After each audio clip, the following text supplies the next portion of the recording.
Miguel families are forced out of their homes because the ground beneath their apartments is on the move. Following an emergency evacuation, they were allowed back in today shortly to pack up their belongings. Eyewitness News reporter Amy Powell tells us why for many, the sudden move came as quite a shock.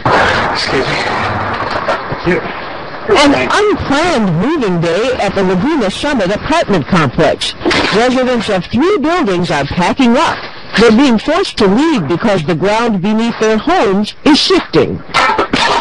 We got maybe 3 weeks ago, we got a notice saying that they're shutting it down. We got 30 days to get out, and now all of a sudden last night they tell us we got to leave immediately. So now we're moving.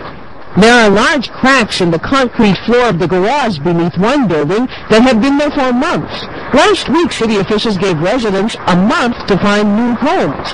But yesterday, engineers detected an alarming amount of movement in an underground fault line. Concerned about the possibility of a landslide, city officials declared the buildings unsafe, and dozens of people were evacuated last night. They just told us that it's not structurally sound or something like that, and we have to get out as soon as possible. We had the geologists out here this morning early to check all of the monitoring equipment and to make sure there wasn't any further movement of the buildings, which there wasn't. Experts are particularly worried about support columns under the buildings that are visibly leaning. Engineers will continue to monitor the movement of the soil underneath these buildings daily. In the meantime, they'll remain yellow tagged.